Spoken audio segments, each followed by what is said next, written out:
মা ইয়ালফিযু মিন কাওলিন ইল্লা লাদাইহি রাকীবুন আতীদ। ও মুসলমান মুহতারাম হাজিরিন, আল্লাহ পাক রব্বুল আলামিন বলেন, মানুষ যা উচ্চারণ করে, যা কথা বলে, যে বাক্য উচ্চারণ করে, যে শব্দ উচ্চারণ করে, তা লিখে রাখার জন্য, তা গ্রহণ করার জন্য সদা প্রস্তুত প্রহরী রয়েছে। আমার দুই কাঁধের মধ্যে দুইজন ফেরেশতা রয়েছে। ও মুসলমান, আমি আপনি কোন কথাটা বলবো, কোন শব্দ উচ্চারণ করব, আমি আপনি কি শব্দ উচ্চারণ করব, যেই শব্দ উচ্চারণ করি না কেন, যেই কথাই বলি না কেন, এই সবগুলো কথা, এই সবগুলো শব্দ আমার আপনার খাতার মধ্যে লিপিবদ্ধ হবে। আমার আপনার জন্য সদা প্রস্তুত প্রহরী নিযুক্ত করা হয়েছে। আমি আপনি যা বলবো তা রেকর্ড করা হবে। মুহতারাম হাজিরিন, এবার চিন্তা করে দেখুন, আমি যা বলবো তা রেকর্ড হবে, আমি যা বলবো তা হিসাব হবে। সুতরাং আমাকে চিন্তা ভাবনা করে কথা বলতে হবে, আমাকে আপনাকে খুব গভীরভাবে চিন্তা করে কথা বলতে হবে। যা ইচ্ছা তাই বলা যাবে না, যা ইচ্ছা তাই করা যাবে না। মুসলমান, আমি যেই কথাটা বলবো, এই কথাটা আমার দুনিয়াবি কতটুকু ফায়দা এবং আমার আখিরাতের কতটুকু ফায়দা, এটা চিন্তা করতে হবে। আমি যেই কথাটা বলতেছি, এই কথার দ্বারা আমার অন্য মুসলমান ভাইয়ের কষ্ট হচ্ছে কিনা, অন্য মানুষের কষ্ট হচ্ছে কিনা, অন্য মানুষের সম্মান নষ্ট হচ্ছে কিনা, অন্যের গায়ে আঘাত লাগছে কিনা, অন্যের মান সম্মানে আঘাত হানছে কিনা। ও মুসলমান, যদি তাই হয়, যদি আমার দ্বারা অন্য মুসলমান কষ্ট পায়, আমার কথার দ্বারা অন্যের মান সম্মান নষ্ট হয়, গীবত করলাম, যাকে কষ্ট দিলাম। মুহতারাম হাজিরিন, ভালো করে বুঝবেন, মুসলিম শরীফের হাদিস, নবী আলাইহিস সালাতু ওয়াস সালাম একবার সাহাবায়ে কেরামকে প্রশ্ন করলেন, ও আমার সাহাবীরা, তোমরা কি জানো আমার উম্মতের মধ্যে সবচেয়ে দরিদ্র বান্দা কে, গরীব কে? মুহতারাম হাজিরিন, ভালো করে বুঝবেন, নবী আলাইহিস সালাতু ওয়াস সালাম সাহাবায়ে কেরামকে প্রশ্ন করলেন, ও আমার সাহাবীরা, তোমরা কি জানো গরীব কে, দরিদ্র কে? সাহাবায়ে কেরাম উত্তর দিলেন, স্বাভাবিক মনেই উত্তর দিলেন, সাধারণভাবে উত্তর দিলেন, আমরা জানি যার অর্থ সম্পদ নাই, যার গাড়ি বাড়ি নাই, সেই তো গরীব, সেই তো দরিদ্র। মুহতারাম হাজিরিন, নবী বলেন, না না না, যার অর্থ সম্পদ নাই সে দরিদ্র না, যার সম্পদ নাই, যার বাড়ি নাই, গাড়ি নাই, সে দরিদ্র না।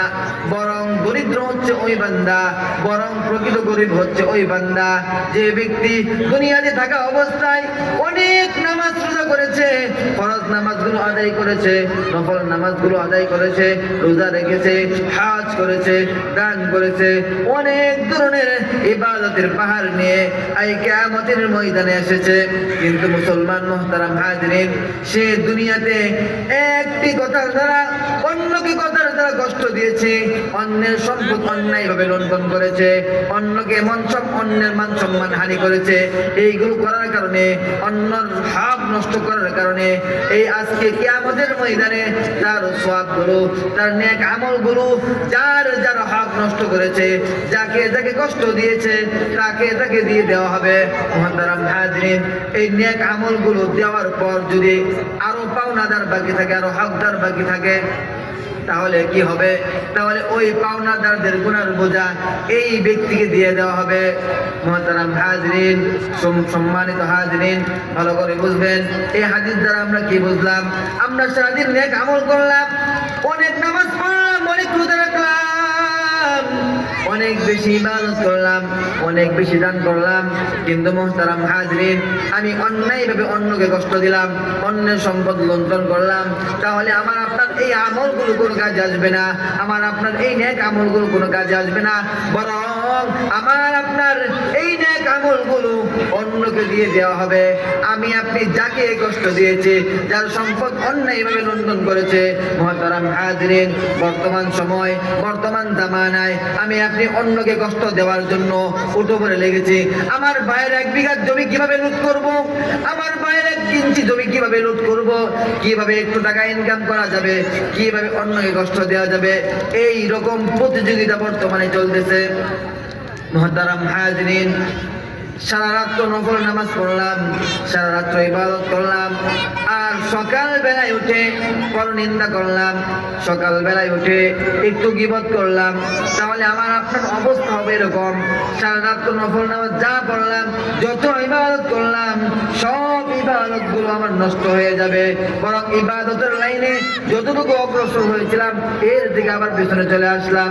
মুহতারাম হাজিরিন, আরেকটা হাদিস বলে শেষ করে দিচ্ছে। হাদিস শরীফের মধ্যে নবী বলেন, ইদা আসবাহা ইবনু আদম। মুহতারাম হাজির, হাদিসটা বড় লম্বা, সংক্ষেপ অর্থগুলো বলতেছে।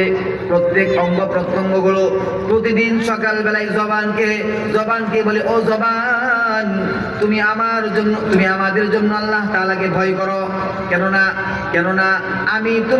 আমরা তোমাদের সাথে আছি, আমরা তোমার সাথে আছি।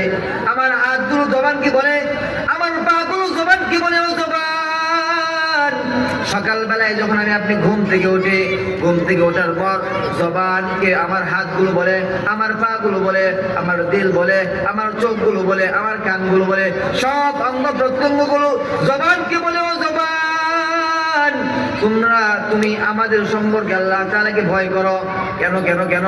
তুমি আঘাতপ্রাপ্ত হলে আমরা আঘাতপ্রাপ্ত হব, তুমি ক্ষতিগ্রস্ত হলে আমরা ক্ষতিগ্রস্ত হব, তুমি সুস্থ থাকলে আমরা সুস্থ থাকবো। ও মুসলমান, এই জন্য জবানকে সঠিক কাজে লাগাতে হবে। মুহতারাম হাজিরিন, বর্তমান জামানায়, বর্তমান সময়ে এমন একটা আড্ডাখানা পাওয়া যাবে না, এমন একটা মজলিস পাওয়া যাবে না যেখানে অন্যের গীবত করা হয় না, অন্য সম্পর্কে শিকায়ত করা হয় না, অন্যের দুশ্চর্চা করা হয় না। মুহতারাম হাজিরিন, এইগুলো থেকে আমাদের বেরিয়ে আসতে হবে। আপনি অন্যের সম্পর্কে গীবত করব, অন্যের সম্পর্কে শিকায়ত করব, আমার আপনার নেক আমলগুলো তাকে দেওয়া হবে। এক আয়াতের মধ্যে আল্লাহ তাআলা বলেন, তোমরা একে অপরের দুশ্চর্চা করবে না, একে অপরের গীবত শিকায়ত করবে না। তোমরা কি আইয়ুহিব্বু আহাদুকুম আইয়াকুলা লাহমা আখিহি মাইতান ফাকারিহতুমু, তোমরা কি তোমার মৃত ভাইয়ের গোশত খাইতে পছন্দ করবা? ফাকারিহতুমু, সুতরাং কেউ পছন্দ করবে না, কেউ চাইবে না আপনি আমার মরা ভাইয়ের, মৃত ভাইয়ের গোশত খাইবো, এটা কোনো ভাই চাইবে না। কে খায়? যে তার ভাইয়ের গীবত করে, যে অন্য সম্পর্কে শিকায়ত করে, যে গীবত শিকায়ত করে, সে যেন তার মৃত ভাইয়ের গোশত ভক্ষণ করে। এজন্য মুহতারাম হাজিরিন, আমরা আমাদের জবানকে হেফাজত করব, আমরা অন্যের সম্পর্কে শিকায়ত করব না, অন্যের সম্পর্কে গীবত করব না। আল্লাহ পাক রব্বুল আলামিন আমাদের সকলকে যে কথাগুলো বললাম, আমাকে এবং সকলকে আমল করার তৌফিক দান করুন। সকলেই বলে আমিন। ওয়া আখিরু দাওয়ানা আনিল হামদুলিল্লাহি রাব্বিল আলামিন। আসসালামু আলাইকুম ওয়া রাহমাতুল্লাহ।